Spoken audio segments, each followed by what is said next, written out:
আল্লাহ নবী বলেন জাদ্দিদু ঈমানাকুম। নবী আমার বলেন সাহাবীরা ঈমানকে তাজা করো, ঈমানকে নবায়ন করো। সাহাবীরা বললেন কাইফা নুজাদ্দিদু ঈমানানা ইয়া রাসূলুল্লাহ, ওগো আল্লাহর নবী ঈমান কেমন করে শক্তিশালী করব, নবায়ন করব, তাজা করব, মজবুত করব? রহমতের নবী জবাব দিয়ে বলেন জাদ্দিদু ঈমানাকুম বিকাউলি লা ইলাহা ইল্লাল্লাহ। আমার উম্মত বেশি বেশি করে লা ইলাহা ইল্লাল্লাহ পড়ো, তাতে করে তোমার ঈমান আরো মজবুত হয়ে যাবে। আমার ভাইরা, আজকের দুনিয়াতে আমরা এত সংখ্যক মুসলমান থাকার পরেও আমাদের আন্তর্জাতিকভাবে যত সমস্যা আছে সব সমস্যার মূল হলো আমাদের ঈমান দুর্বল। আর একটু জোরে কোন, শুধুমাত্র আমাদের ঈমান দুর্বল আর না হয় 200 কোটি মুসলমান যেই পৃথিবীতে, এই পৃথিবীতে মুসলমানেরা কোনো কাফের বেঈমানের রক্তচক্ষু দেখার দরকার হইতো না, বরঞ্চ উল্টা মুসলমানেরা চোখ রাঙ্গাইলে কাফের বেঈমানরা ভয়ে থরথর করে কাঁপত।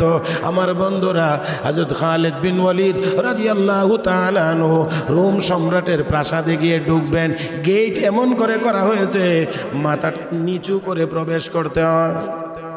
তার দরবারে ঢুকবার সিস্টেম, গেট এত নেচা যে একেবারে মাথা নিচু করে ঢুকতে হয়। হযরত খালিদ বিন ওয়ালিদ রাদিয়াল্লাহু তাআলা আনহু যাওয়ার আগেই এমন ব্যবস্থা করে রাখা হয়েছে যে আমাকে সম্মান করে মাথা নিচু করে আমার দরবারে আসতে হবে। হযরত খালিদ বিন ওয়ালিদ এখানে গিয়ে যখন দেখলেন মাথা নিচু করে যাইতে হবে, হযরত খালিদ বিন ওয়ালিদ বললেন দারোয়ানদেরকে এই গেট সরা। আল্লাহ রাব্বুল আলামিনের ভান্ডার এত বড় যে সমস্ত মাখলুকাত যদি চাইতে থাকে আর আল্লাহ যদি সকলের সব চাওয়া পূরণ করতে থাকেন, সমস্ত সৃষ্টি জগৎ চাইতে থাকবে আর আল্লাহ দিতে থাকবেন। একটা সময় গিয়ে সৃষ্টি জগৎ চাইতে চাইতে চাইতে চাইতে নিতে নিতে নিতে নিতে ক্লান্ত হয়ে যাবে, কিন্তু আল্লাহ দিতে দিতে ক্লান্তও হবেন না, আল্লাহর ভান্ডারও কমবে না। তারপরেও উদাহরণ দেওয়া হয়েছে একটি সমুদ্রে সুই ডুবাইলে সুয়ের মাথায় যতটুকু পানি আসে, বলেন দেখি, একটা সমুদ্র বাদ দেন, আপাতত নদী বাদ দেন, পুকুর বাদ দেন, ছোট ছোট খাল এটাও বাদ দেন, এক গ্লাস পানির মধ্যে যদি একটা সুই ডুবানো হয়, এক গ্লাস পানি মাত্র, ধরেন 250 ml, এতটুকু পানির মধ্যে যদি একটা সুই ডুবানো হয়, সুয়ের মাথায় যতটুকু পানি আসে, কেউ কি এই কথা বলবে যে গ্লাসের পানি কমছে? তো গ্লাসের পানির উপরেই তো এই সুই ডুবাইলে সুয়ের মাথায় যতটুকু পানি আসবে এর কোনো প্রভাব পড়বে না। সেটা পুকুরে গেলে তো আরো পড়বে না, নদীতে গেলে আরো পড়বে না, আর সমুদ্রে গেলে এটা তো কোনো উচ্চারণই করা যায় না। তো সমস্ত মাখলুকাতের সকল চাহিদা পূরণ করে দিলে সমুদ্রে সুই ডুবাইলে পানি যাবে সুয়ের শরীরে লেগে যতটুকু, আল্লাহর ভান্ডার থেকে যাবে মাত্র ততটুকু।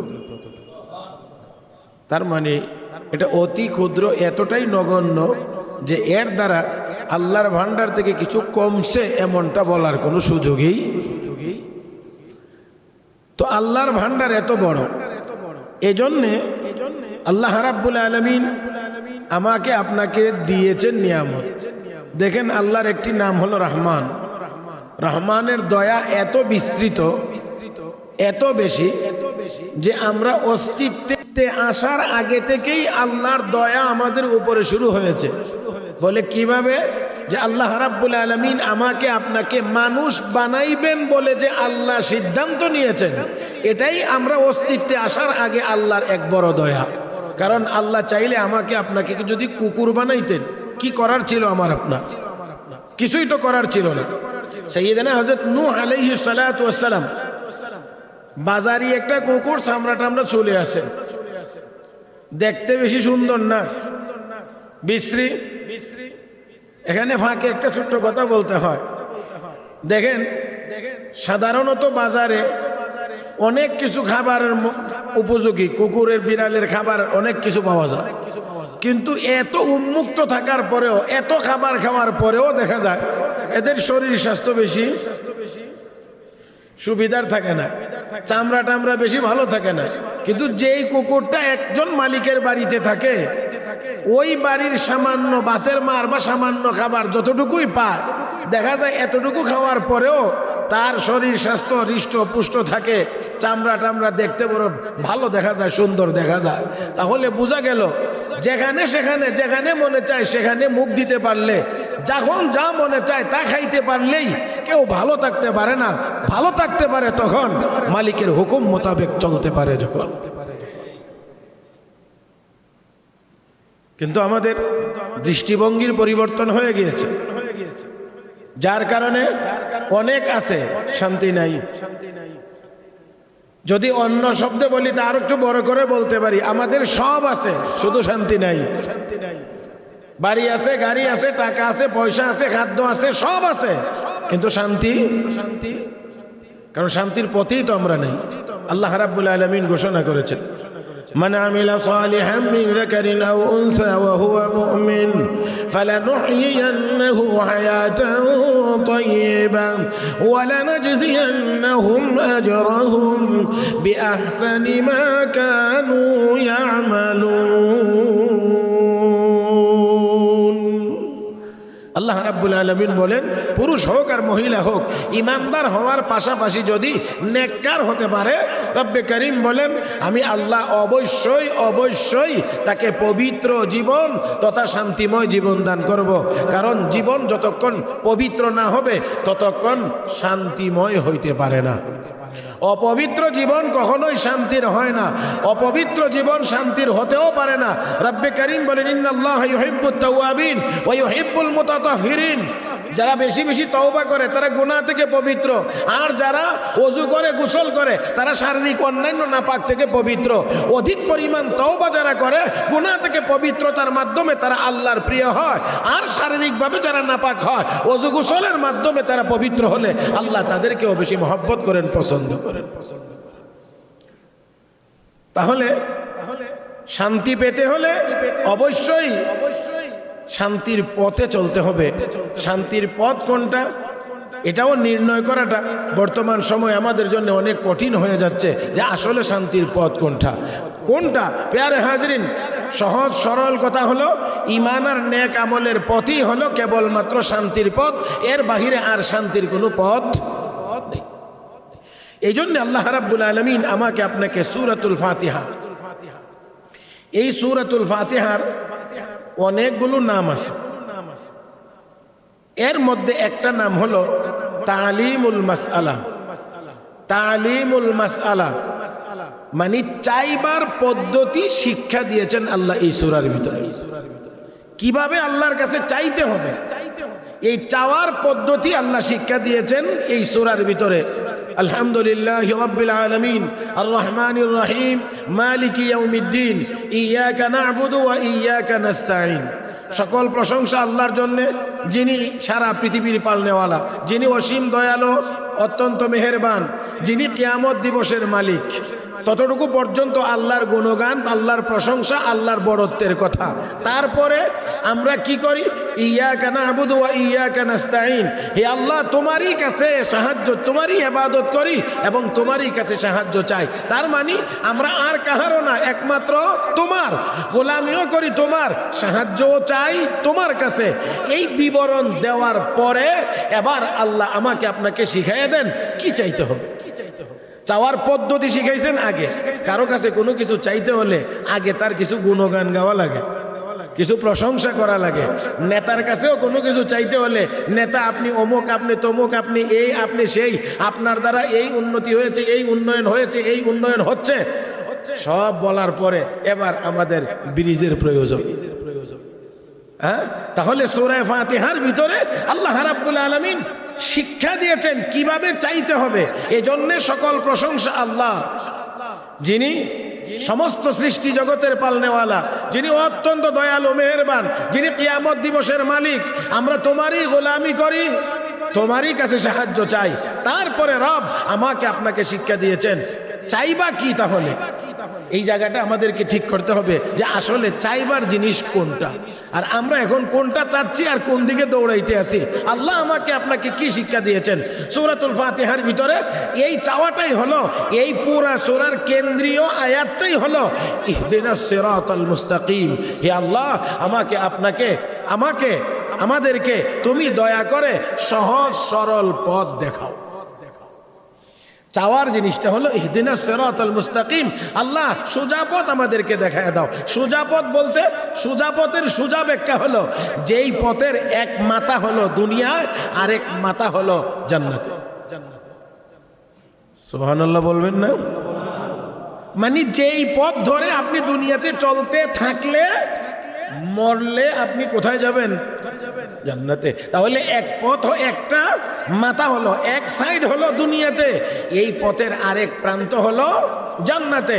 তাহলে আল্লাহ রাব্বুল আলামিন এই সূরা ফাতিহার ভিতরে এই সূরার আরেক নাম তালিমুল মাসআলা, চাওয়ার পদ্ধতি আল্লাহ শিক্ষা দিয়েছেন। শিক্ষা দিয়ে কি চাইবে এটাও আল্লাহ রাব্বুল আলামিন বান্দাকে শিখাইয়া দিয়েছেন। সম্পদ না, এটা না, ওইটা না, হে বান্দা তুই চা আমার কাছে, কি চাইবি? ইহদিনাস সিরাতাল মুস্তাকিম। ও মালিক, আমাদেরকে সোজা পথ দেখায় দাও, সঠিক পথ দেখায় দাও। বলেন আওয়াজ করে, আমরা কি আসলে সবাই এখন সেই সঠিক পথের উপরে আছি? তো আসি তো বাঁকা পথে। তো আল্লাহর ব্যবহার আমাদের সাথে সোজা হবে কেমন করে? এখন যা আমরা চোখে দেখছি, যা আমরা কানে শুনছি, মিডিয়ার বদৌলতে যা আমরা জানতে পারছি, শুধু আমাদের দেশটাকে নিয়ে বলছি, যে দেশের শতকরা 94% মানুষ মুসলমান, যেই বিভৎসতা আমাদের চোখের সামনে ফুটে উঠছে, এই বিভৎস দৃশ্যগুলো দেখলে তো মনে হয় যে আমরা আসলে 2026 সালে বসবাস করছি না। আমরা সেই 570 খ্রিস্টাব্দের আগে যে জমানাটাকে আইয়ামে জাহিলিয়াত বা মূর্খতার যুগ, বর্বরতার যুগ বলা হতো, আমরা অনেকাংশেই যেন সেই জায়গায় ফিরে গিয়েছি। মুহতারাম হাজিরিন,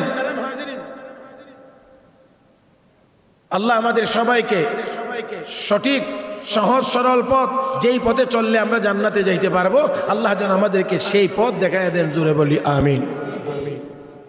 মুহতারাম হাজিরিন, তো আল্লাহ রাব্বুল আলামিনের কাছে আমরা কি চাইবো?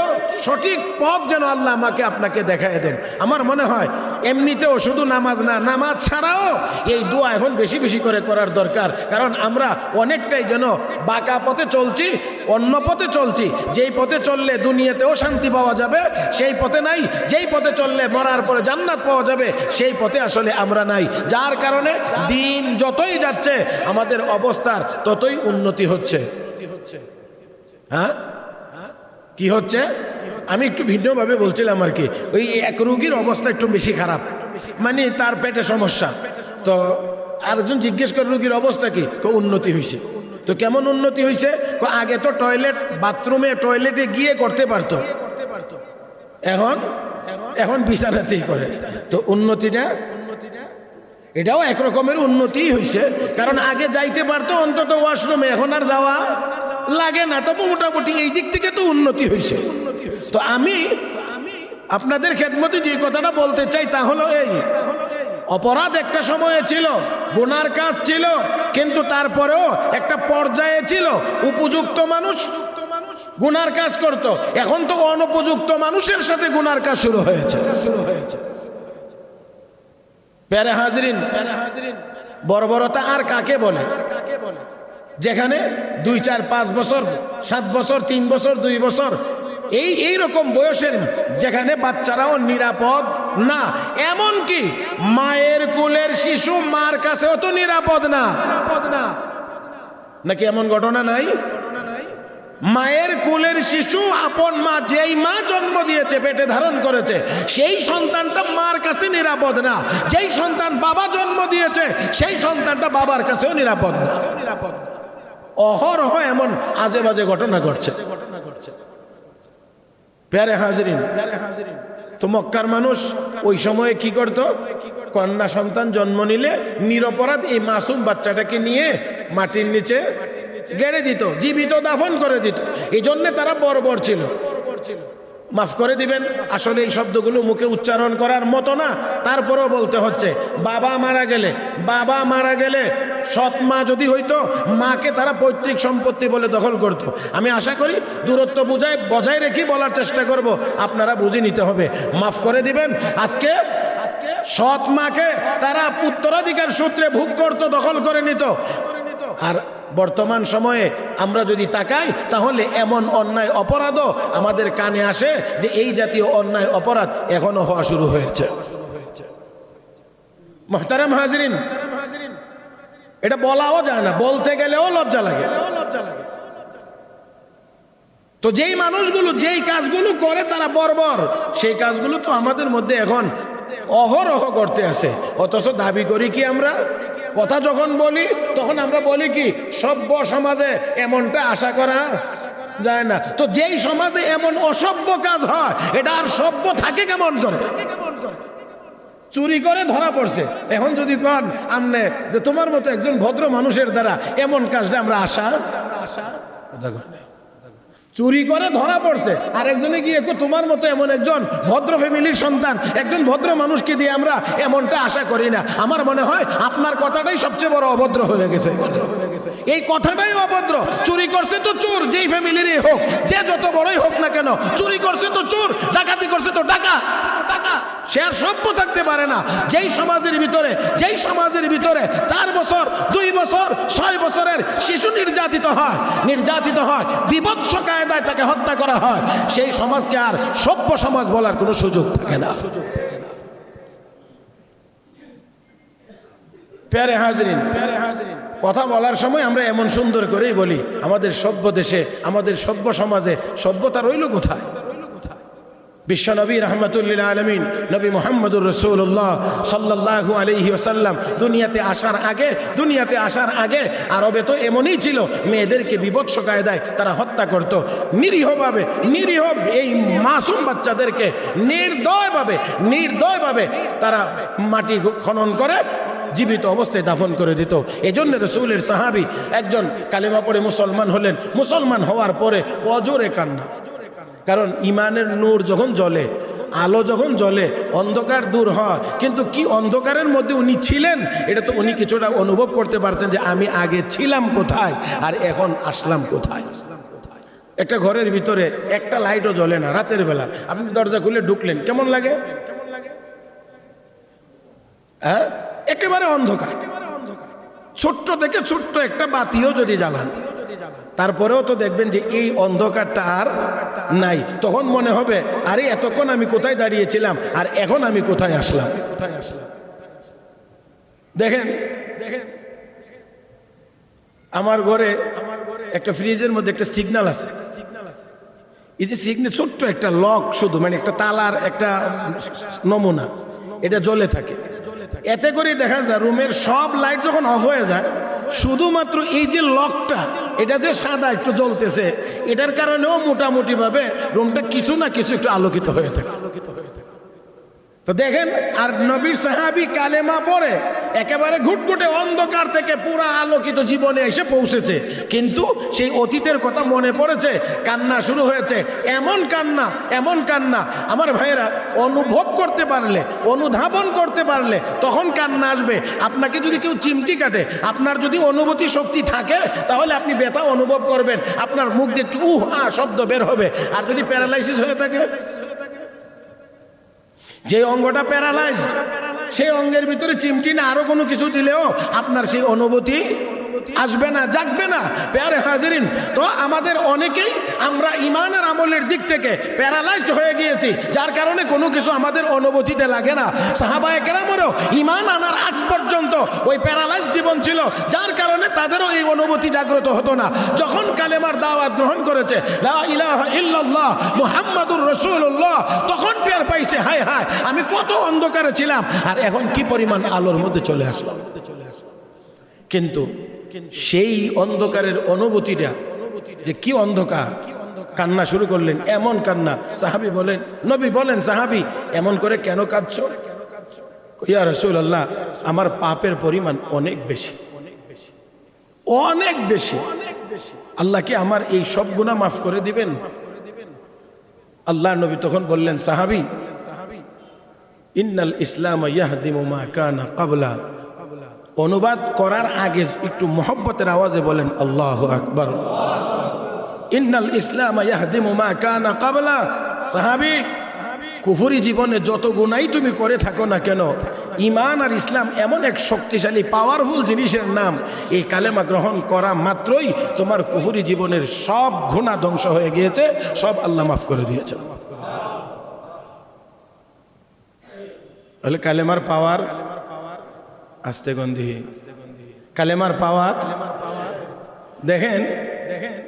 500 বছর, 700 বছর, 1000 বছর, 60 বছর, 70 বছর, 80 বছর গুনার কাজ করেছে, পাপ করেছে, মূর্তি পূজায় লিপ্ত হয়েছে, আল্লাহকে বাদ দিয়ে গায়রুল্লাহর সামনে সেজদা দিয়েছে। কিন্তু যখন পড়েছে লা ইলাহা ইল্লাল্লাহ মুহাম্মাদুর রাসূলুল্লাহ, বিশ্ব নবী বলেন অতীতের সব গুনাহ, সব গুনাহ, সব গুনাহ মাফ। একটু জোরে কর না, সব গুনাহ। তাহলে একজন কাফেরের যদি জীবনের সব গুনাহ মাফ হয়ে যায় কালেমা গ্রহণ করার দ্বারা, তাহলে এই ঈমানের কালেমা কত শক্তিশালী। মুসলমান যদি আমরা এই কালেমার জিকির একটু বেশি পরিমাণে করতে পারি, তাহলে আমাদেরও তো গুনাহ থাকবে না, আমাদের ঈমানও তো দুর্বল থাকবে না। আল্লাহ নবী বলেন জাদ্দিদু ঈমানাকুম। নবী আমার বলেন সাহাবীরা, ঈমানকে তাজা করো, ঈমানকে নবায়ন করো। সাহাবীরা বললেন কাইফা নুজাদ্দিদু ঈমানানা ইয়া রাসূলুল্লাহ। ওগো আল্লাহর নবী, ঈমান কেমন করে শক্তিশালী করব, নবায়ন করব, তাজা করব, মজবুত করব? রহমতের নবী জবাব দিয়ে বলেন জাদ্দিদু ঈমানাকুম বিকাউলি লা ইলাহা ইল্লাল্লাহ। আমার উম্মত বেশি বেশি করে লা ইলাহা ইল্লাল্লাহ পড়ো, তাতে করে তোমার ঈমান আরো মজবুত হয়ে যাবে। আমার ভাইরা, আজকের দুনিয়াতে আমরা এত সংখ্যক মুসলমান থাকার পরেও আমাদের আন্তর্জাতিকভাবে যত সমস্যা আছে, সব সমস্যার মূল হলো আমাদের ঈমান দুর্বল। আর একটু জোরে কোন, শুধুমাত্র আমাদের ঈমান দুর্বল, আর না হয় 200 কোটি মুসলমান যেই পৃথিবীতে, এই পৃথিবীতে মুসলমানেরা কোন কাফের বেঈমানের রক্তচক্ষু দেখার দরকার হইতো না, বরঞ্চ উল্টা মুসলমানেরা চোখ রাঙ্গাইলে কাফের বেঈমানরা ভয়ে থরথর করে কাঁপত। আমার বন্ধুরা, হযরত খালিদ বিন ওয়ালিদ রাদিয়াল্লাহু তাআলা আনহু রোম সম্রাটের প্রাসাদে গিয়ে ঢুকবেন, গেট এমন করে করা হয়েছে মাথাটা নিচু করে প্রবেশ করতে হয়। তার দরবারে ঢুকবার সিস্টেম, গেট এত নেচা যে একেবারে মাথা নিচু করে ঢুকতে হয়। হযরত খালিদ বিন ওয়ালিদ রাদিয়াল্লাহু তাআলা আনহু যাওয়ার আগেই এমন ব্যবস্থা করে রাখা হয়েছে যে আমাকে সম্মান করে মাথা নিচু করে আমার দরবারে আসতে হবে। হযরত খালিদ বিন ওয়ালিদ এখানে গিয়ে যখন দেখলেন মাথা নিচু করে যাইতে হবে, হযরত খালিদ বিন ওয়ালিদ বললেন দারোয়ানদেরকে, এই গেট সরা। আস্তে কম দিকে আল্লাহ, গেট সরা। তারা কোন মহারাজের হুকুম বানাইছে, আমরা ভাঙবো, কেমনে পারবো না? তোরা যদি না পারস তাহলে আমি ভাঙবো, আমি ভাঙবো, আমি মুসলমান, আমার মাথা নত হবে একমাত্র আল্লাহর কদমে, দুনিয়ার কোন শাসকের সামনে আমার মাথা নত হতে পারে না। ব্যক্তি কয়জন? একজন। সরাইবে না আমি ভাঙবো। হ্যাঁ, আর আজকে আমাদেরকে, আমাদের দেশে আমরা কেমনে চলবো, প্রেসক্রিপশন আসে অনেক দূর থেকে। আল্লাহ, আপনারা একেবারে মনে হয় আমার চেয়েও কম বুঝেন মনে হইতেছে। আমি তো জানি আপনারা আমার চেয়ে অনেক বেশি বুঝেন। আমরা আমাদের দেশের ভিতরে কেমন করে চলবো, আমরা আমাদের দেশটা কেমন করে চালাইবো, আমাদের দেশটা কেমনে চলবে, এই প্রেসক্রিপশনও আমাদেরকে বিমানে করে আনতে হয়। বিমানে করে এই প্রেসক্রিপশন উড়াইয়া আনতে হয়, বড়ই দুর্ভাগ্য। আর না হয় টাওয়ারের মাধ্যমে আনতে হয়। আমার ভাইয়েরা, এটাই হলো আমাদের সবচেয়ে বড় দুর্বলতা। হযরত খালিদ বিন ওয়ালিদ রাদিয়াল্লাহু তাআলা আনহু এত যুদ্ধে অংশগ্রহণ করলেন, কিন্তু রণাঙ্গনে ওনার শাহাদত নসিব হয় না। অথচ ওনার শাহাদতের কামনা আর তামান্না ছিল অত্যন্ত বেশি। জিহাদের ময়দানে আমার সাথে কত মানুষ জিহাদে গিয়ে শাহাদত বরণ করে জান্নাতে চলে গেছে, আমি শহীদ হতে পারলাম না। আরে আল্লাহ, একটু জোরে কোন আল্লাহু আকবার। কি কামনা নিয়ে যাইতেন, কি কামনা। আর আমাদের চিন্তা হলো কেমনে আরো বাঁচা যায়। কাকে অনুসরণ করলে, কার প্রেসক্রিপশন মানলে আমি অনেক দিন থাকতে পারবো, অনেক দিন। আমার ভাইয়েরা, গদি পাইবার জন্য কত কিছু, হারাইলে আবার ফেরত পাওয়ার জন্য কত কিছু, পাইলে এটা কতদিন বেশি টিকায় রাখা যায়। এই জন্যে কাকে ধরতে হবে, এই চিন্তা ভাবনা ছাড়া এখন আর কোনো চিন্তা আমাদের মধ্যে নেই। হযরত খালিদ বিন ওয়ালিদ রাদিয়াল্লাহু তাআলা আনহু বহু যুদ্ধে শরীক হয়েছে, কিন্তু এত তামান্না থাকার পরেও ওনার শাহাদত নসিব। আমাদের এক বড় বুজুর্গ তিনি বলছেন যে হযরত খালিদ বিন ওয়ালিদ রাদিয়াল্লাহু তাআলা আনহু যুদ্ধের ময়দানে শহীদ হওয়ার যে ওনার এই তামান্নাটা, এটা আসলে এই আকাঙ্ক্ষাটা, এই কামনাটা পূরণ হওয়ারই ছিল না। কারণ মোতার যুদ্ধে উনি একা এক ব্যক্তি, যখন নবীর ঘোষিত আগের 3 জন সেনাপতি শাহাদত বরণ করেছিলেন, তখন নবীর পরামর্শ ছিল তোমরা উপস্থিত পরামর্শ করে একজনকে সেনাপতি ঠিক করে নেবা।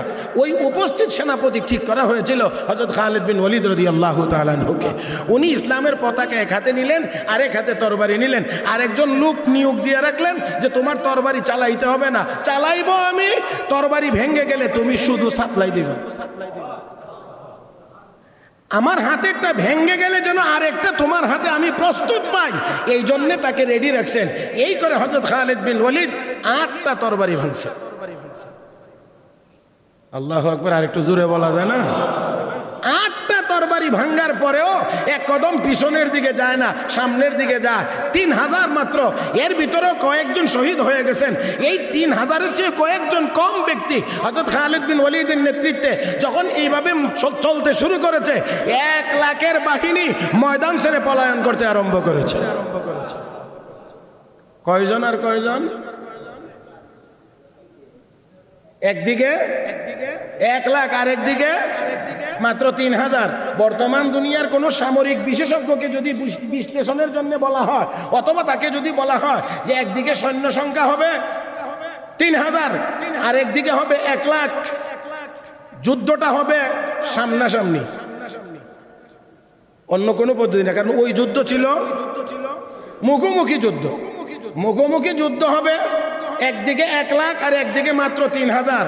এই যুদ্ধটার বিষয়ে আপনি একটু বিশ্লেষণ করেন, তাহলে আমার মনে হয় ওনার মতামত এবং বক্তব্য হবে যে যেই 3000 যুদ্ধে যাবে এরা আসলে যুদ্ধ করতে যাবে না, আত্মহত্যা করার জন্য যাবে। দুনিয়ার কোন ব্যক্তি আমার মনে হয় না এটা সমর্থন করবে বা এটার পক্ষে বলবে যে না হইতে পারে। সম্মুখ যুদ্ধের কথা বলছি। হ্যাঁ, বর্তমান আধুনিক যুগে অনেক যুদ্ধ আছে, এখানে এত লোকের দরকার হয় না। কারণ এখান থেকে মারলে 3000, 4000, 5000, 6000 কিলোমিটার দূরে গিয়ে মিসাইল আঘাত করে। তারপরে এখন বিমান চালাইতে, ড্রোন চালাইতে কোনো লোকেরই দরকার হয় না। শুধু এখান থেকে এটারে অপারেট করে, যেখান থেকে এটা পরিচালনা করে, এখানে লোক থাকলেই হয়। আকাশে চলতে গিয়ে এটার জন্য কোনো লোকের দরকার হয় না। সেটা বলছি না আমি বলছি একেবারে মুখোমুখি যুদ্ধ, একদিকে 3000 আরেকদিকে। আর সেই অবস্থায় হযরত খালিদ বিন ওয়ালিদ এই কারবার করলেন। 8টা তরবারি ভাঙছে, পিছায় না, সামনে যায়। 1 লাখের বাহিনী ময়দান ছেড়ে পালাইতেছে। রাস্তায় সাক্ষাৎ আরো 1 লাখ, তারা আসতেছিল তাদেরকে সাহায্য করার জন্য। জিজ্ঞেস করে কি ব্যাপার, এমন দৌড়ো কেন? জান বাঁচাইতে চাইলে তোমরাও দৌড় দেবো কেন? তারা না মাত্র 3000, তোমরা গেলে 1 লাখ, আমরাও আসলাম 1 লাখ, দৌড়াইতে হবে কেন? তাদের মতামত ছিল 3 লাখ, 1 লাখ, 30,000, 3000, 300, 1300 এইগুলো গণার দরকার নাই। ময়দানে একজনের যেই নমুনার চিত্র দেখেছি, 1 লাখই মিলে একজনের মোকাবেলাই করতে পারি না। কি ছিল শক্তি? তাদের হাতে যেই তরবারি, খালিদ বিন ওয়ালিদের হাতে সেই তরবারি। এই যুদ্ধে 3000 সংখ্যার দিক থেকে অসম যুদ্ধ। সংখ্যার দিক থেকে যদি বিবেচনা করা হয় এটা অসম যুদ্ধ, কিন্তু মুসলমান বিজয়ী, তাদের গলায় বিজয়ের মালা। রাহমাতুল্লিল আলামিন যখন শুনলেন যে 8টা তরবারি ভাঙ্গার পরেও খালেদ পিছনের দিকে যায় নাই, সামনের দিকে গিয়েছে, রাহমাতুল্লিল আলামিনকে খালেদ, আজ থেকে তুমি শুধু খালিদ বিন ওয়ালিদ না, আমি তোমার নামের সাথে লাগাই দিলাম খালেদ সাইফুল্লাহ। খালেদ হলো আল্লাহর তরবারি। তো আমাদের বুজুর্গ বলেন, নবীর জবানে নবী ঘোষণা করেছেন খালেদ আল্লাহর তরবারি। তো যুদ্ধের ময়দানে যদি সেই খালেদ শহীদ হয়ে যায় তার অর্থ হলো আল্লাহর তরবারিটা ভেঙে যাওয়া। তো আল্লাহর তরবারি রসুলের মুখ দিয়ে বের হয়েছে, যাকে আল্লাহর তরবারি, অতএব আল্লাহর তরবারি ভাঙতেও পারবে না, খালেদেরও শাহাদত নসিব হবে না। এই জন্যে খালেদ বিন ওয়ালিদ যেহেতু সাইফুল্লাহ আল্লাহর তরবারি, শত যুদ্ধেও অংশগ্রহণ করার পরেও ওনার শাহাদত নসিব হয় নাই, কারণ আল্লাহর তরবারি ভাঙতে পারে না। নবীর জবান দিয়ে বের হয়েছে, নবীর জবান দিয়ে বের হয়েছে সাইফুল্লাহ। মুহতারাম হাজরিন, তো যাই হোক, আসুন বলছিলাম হযরত খালিদ বিন ওয়ালিদ রাদিয়াল্লাহু তাআলা আনহু, উনি ওনার শরীরের এমন কোনো অঙ্গ ছিল না, এমন কোনো জায়গা ছিল না যেখানে তীর বা তরবারির কোনো না কোনো আঘাত ছিল না। এত যুদ্ধে তিনি শরীক হয়েছেন, শরীরের এমন কোনো অঙ্গ নাই যেখানে শত্রুর তীর তরবারির আঘাত লাগে না, কিন্তু তারপরেও শহীদ হওয়ার কথাও না। ওই যে আল্লাহর তরবারি। তো সেই খালিদ বিন ওয়ালিদ রাদিয়াল্লাহু তাআলা আনহু গেলেন, গিয়ে বললেন, এটা সরাইবে না আমি লাত্তি দিয়ে সরাবো? হ্যাঁ, কি করেন আপনাদের কি মনে হয় এটা কি আসলে অস্ত্রের জোরে? কথা কয় না। এটা কি টাকার জোরে? কিসের জোরে? ইমানের জোরে। শেষ পর্যন্ত সরাইতেই হয়েছে, না হয় যাবে না, না হয় যাবে না। হযরত খালিদ বিন ওয়ালিদ রাদিয়াল্লাহু তাআলা আনহু শেষ পর্যন্ত সরাইছে, বীর দর্পে সোজা মাথায় গিয়েছে। কারণ মাথা নত হবে কার কদমে? মাথা নত হবে কার কদমে? আল্লাহর কদমে। যদি মাথা নত হয়, দুনিয়ার কারো সামনে মাথা নত করা লাগে না, অন্যরা মাথা নত করবে মুমিনের সামনে, ইমানদারের সামনে।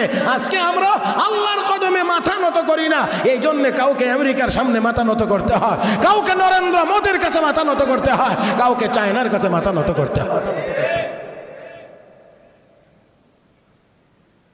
প্যারে হাজরিন, আমি নিয়ত করছিলাম আজকে যে খুব কম কথা বলবো, অল্প সময়ের। তো আসেন, কথা বলতে গিয়ে অনেক দূর চলে গেছি, একেবারে গোড়ায় যায়, যেখান থেকে শুরু করেছিলাম সেখানে গিয়েই বলে শেষ করব ইনশাআল্লাহ।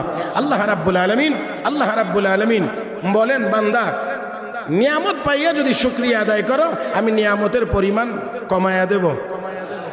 হ্যাঁ, আল্লাহ রাব্বুল আলামিন কোরআনে ঘোষণা করছেন। আমরা অনেক সময় মাইকিং করি না, মাইকিং, একটি জরুরি ঘোষণা, একটি বিশেষ ঘোষণা, একটি জরুরি বিজ্ঞপ্তি, এরকম মাইকিং হয় মাঝে মাঝে। আল্লাহ যেন এই আয়াতের শুরুতে এমনভাবে মাইকিং করছেন, ওয়াইদ তাআযানা রাব্বুকুম, আল্লাহর পক্ষ থেকে ঘোষণা, একটি বিশেষ ঘোষণা, লাইন শাকারতুম লাযীদান্নাকুম ওয়া লাইন কাফারতুম ইন্না আযাবী লাশাদীদ।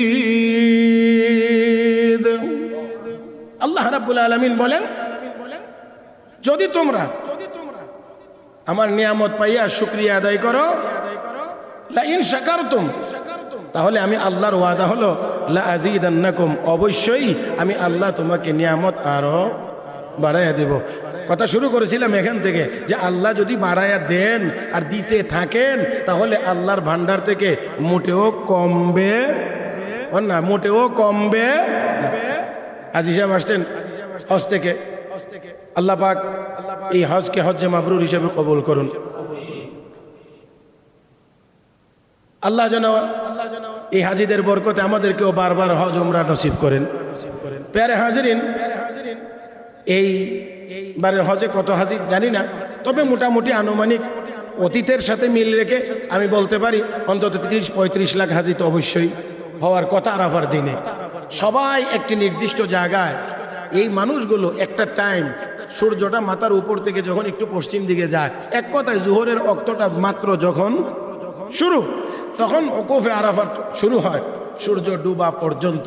এই যে টাইমটা, এই টাইমে পৃথিবীর অন্যান্য জায়গা যদি বাদও দেওয়া হয় কিছুক্ষণের জন্য, তো এটা টাইম একই সময় একই জায়গা থেকে 30-35 লাখ মানুষ তার ভাষায় চাইতে আছে, আর চাইতে আছে কয় জায়গায়, কথাটা মনে হয় বুঝাইতে পারি নাই। আমরা যারা বাংলা ভাষাভাষী, এবার মনে হয় 78,000 না কত হাজার হাজি বাংলাদেশ থেকে গিয়েছে খুব সম্ভবত। তো আমরা তো বাংলায় বলছি, আল্লাহ অভাব অনটন দূর করে দাও, আল্লাহ গুনাহ মাফ করে দাও, আল্লাহ অসুখ বিসুখ আছে অসুস্থতা দান করো, আল্লাহ এই দাও, আমরা বাংলায় বলছি। তো আবার যারা ইন্ডিয়া থেকে গেছে তারা হিন্দিতে বলছে, যারা পাকিস্তান থেকে গেছে তারা উর্দুতে বলছে, যারা অন্যান্য মালয়েশিয়া থেকে যারা গেছে তারা মালয় ভাষায় বলছে, যারা ইন্দোনেশিয়া থেকে গেছে তাদের ভাষায় বলছে। তো পৃথিবীর যত মানুষ, যত ভাষাভাষী মানুষ এসেছে সবাই কিন্তু এই টাইমে আরাফা। কারণ আরাফার দিনে আর আরাফার বাহিরে এই টাইমে থাকার কোনো সুযোগ কোনো হাজি এর বাইরে থাকতে চাইলেও পারবে না। পুলিশ দইরা বাইরে নিয়ে হইলেও আরাফা সীমানার ভিতরে ঢুকাইল। কারণ রসুল বলছেন আল হাজ্জু আরাফা, আরাফা হইলো হজ, আরাফা পাইছে হজ পাইছে, আরাফা পায় নাই। এই জন্য আল হাজ্জু আরাফা। এই টাইমে আর কোনো হাজি কোথাও থাকবে না, সবাই আরাফায় থাকবে।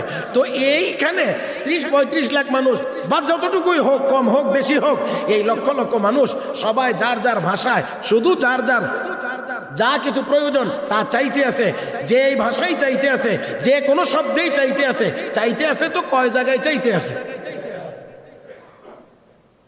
শুনছেন? যিনি কয়জন শুনছেন? সকলের চাহিদা পূরণ করতেছেন তো কয়জনে করতেছেন? তিনি কত ক্ষমতার মালিক। আলাদা কোনো সময় না, খেয়াল করতে হবে বিষয়টা। সময়টা এক, জায়গা এক, মানুষ অনেক, ভাষা ভিন্ন, তো চাইতেছে সবাই একজনের কাছে। এমন না সিরিয়ালে তুমি আগে চাও, তোমার 5 মিনিট টাইম দিলাম, তারপরে আরেকজন আসো, এমন না। পৃথিবীর অন্য জায়গা বাদ দিলে শুধু এই ময়দানটার দিকে তাকাইলে দেখা যাবে যে সবগুলো মানুষ একজন সত্তার কাছে তার যা যা প্রয়োজন তা চাইতে আছে। আর আল্লাহ রাব্বুল আলামিন দিতে আছেন, পূরণ করতেছেন। বিশেষ করে গুনাহ মাফ চায় বেশি, এই গুনাহ মাফ হইতে আছে। বিশ্বনবী রাহমাতুল্লিল আলামিন বলেন, এই আরাফার এই সময়টাতে সবচেয়ে বেশি অপমানিত হয় শয়তান। সবচেয়ে বেশি অপমানিত হয় শয়তান। কারণ এই সময় শয়তান নিজের গায়ে নিজে ধুলাবালি মারে আর আফসোস করে আর ছোটাছুটি করে আর কয়, হায় হায়, এই 10 বছরে যত গুনাহ করাইলাম, 20 বছরে যত গুনাহ করাইলাম, 50 বছরে যত গুনাহ করাইলাম, এই আরাফার মাঠে এসে সব মাফ হয়ে গেছে। হায় হায়, আমার 50 বছরের শ্রম বৃথা গেল, মুহূর্তের ভিতরে সব মাফ। আল্লাহ কি পরিমাণ দয়ালু যে এই সময়টার ভিতরে ডাকটা দিতে পারলেই 50-60 বছর যা অতীতে গুনাহ করেছে সব গুনাহ এক ডাকি মাফ হয়ে। শুধুমাত্র গুনাহ মাফ তো একটা, এক একজন মানুষের চাওয়া কত। আমি একবার হজের সফরে কাবা শরীফের একেবারে দেওয়ালে গিয়া ধরবার নিয়ত করে গেছি। তো এখানে তো কিছু জায়গা আছে, যেমন হাজরে আসওয়াদ তো সবাই জানে, দরজা এবং হাজরে আসওয়াদের মাঝখানে একটা জায়গা আছে, এটার নাম মুনতাজাম। কাবা শরীফের দরজা এবং হাজরে আসওয়াদের মাঝখানে কতটুকু জায়গা আছে। তো এখানে তো আর বেশিক্ষণ থাকা যায় না, খুব ধাক্কাধাক্কি হয়।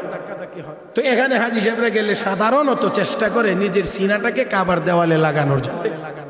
আলহামদুলিল্লাহ, আপনাদের দুয়ার বরকতে আল্লাহ পাক একাধিকবার এই সুযোগ আমাকে দান করেছেন।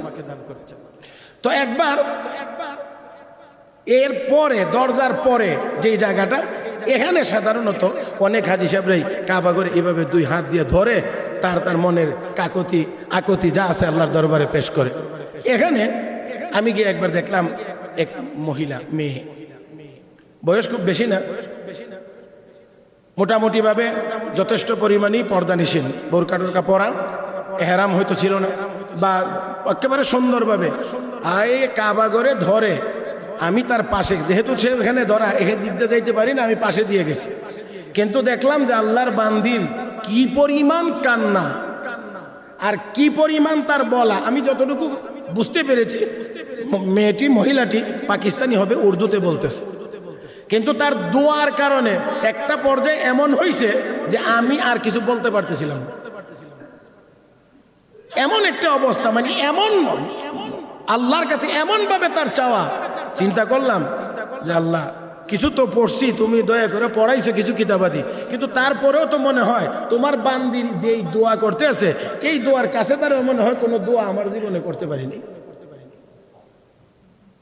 প্যারে হাজরিন, তো বলার কথা ছিল যে এই টাইমটার ভিতরে তো প্রত্যেকটি মানুষ তার সারা জীবনের সঞ্চিত আবেগ আল্লাহর দরবারে পেশ করে, কিন্তু সবাই তো পেশ করেন, শুনেন তো, একজন দেন একজন। তাহলে তিনি কত ক্ষমতাবান যে তিনি একই সাথে এত মানুষের এত ভাষার কথাগুলো শুনেন, বুঝেন এবং তাদের এই আবেদন মঞ্জুর করেন, তাদের চাহিদা পূরণ করেন। প্যারে হাজরিন, তাহলে আল্লাহ রাব্বুল আলামিন পূরণ করেন, এটাও আলহামদুলিল্লাহ সুম্মা আলহামদুলিল্লাহ। একাধিকবার যাওয়ার বদৌলতে একবার এক হাজী সাহেবের মানে 12 তারিখে এই জামারা থেকে পাথর মারা শেষ, মানে হজের আনুষ্ঠানিক কার্যক্রম যেদিন শেষ, পাথর মারা আসছে, আসার পরে মাত্র হোটেলে এসে উঠছে, কিছুক্ষণের মধ্যেই লোকটার ইন্তেকাল হয়ে গেছে। হজের কাজও শেষ, ওনার হায়াতও, লাশ গেটের সামনে রাখা হয়েছে, চোখের সামনে দেখলাম, চোখের সামনে। মারা যাওয়ার পর মুহূর্তেই তার চেহারার রং উজ্জ্বল হয়ে গেছে। ওই দিন দেখে খুব আফসোস লাগছিল, আর মনে মনে বলছিলাম যে মালিক, মরতে তো হবেই, দুনিয়া তো থাকার জায়গা না, তবে এমন একটা মৌত যদি হইতো তাহলে মনে হয় মরেও সফল হতে পারত। মুহূর্তের ভিতরে মানে আমরা আমাদের চোখের সামনে দেখলাম যে চেহারা কেমন নুরানি হয়ে গেছে। তাহলে এই কথা বলা যায় যে ওই যে মিনা আরাফায় মুজদালিফায় আল্লাহর দরবারে যে ডাক দিছে যে আল্লাহ যত গুনাহ করেই আসছি তো তোমার বাড়িতে, তোমার দরবারে, এই আরাফার মাঠে, এই মুজদালিফায়, এই মিনায়, আল্লাহ তুমি মাফ করে দাও, তো মরার পরের চেহারায় বলতে আছে যে ডাক আল্লাহ শুনছেন, মাফ করে দিয়েছেন, যার কারণে মরার পরে চেহারা নুরানি হয়ে গেছে। প্যারে হাজরিন, বাকি কথা আজকে না, আমি আরো অনেক আগে শেষ করবার নিয়ত করে উঠছিলাম, কিন্তু নিয়ত তো যা করি তা হয় না। ওহি হোতা হ্যাঁ যে উসসে মঞ্জুর হোতা হ্যাঁ। এটা তো নিচের থেকে ফয়সালা হবে না, ফয়সালা তো হবে উপর থেকে, সিদ্ধান্ত উপরে যা হবে জমিনে তা বাস্তবায়ন হবে। এই জন্যে আল্লাহ রাব্বুল আলামিনের ঘোষণা, বান্দা নিয়ামত পাইয়া শুকরিয়া আদায় করলে নিয়ামত কমায়া দেব না বাড়ায়া দেব। এই কথাটা নিয়েই সামনেও ইনশাআল্লাহ আলোচনা হবে। যতটুকু আজকে বলেছি ভুলভ্রান্তি হয়ে থাকলে আল্লাহ যেন মাফ করে দেন, আমলযোগ্য কথা থাকলে আল্লাহ যেন আমলের তৌফিক দান করেন। আমিন ইয়া রাব্বাল আলামিন। সুবহানাকাল্লাহুম্মা বিহামদিক আশহাদু আল্লা ইলাহা ইল্লা আনতা আস্তাগফিরুকা ওয়া আতুবু ইলাইক ওয়া আখিরু দাওয়ানা আলহামদুলিল্লাহি রাব্বিল আলামিন।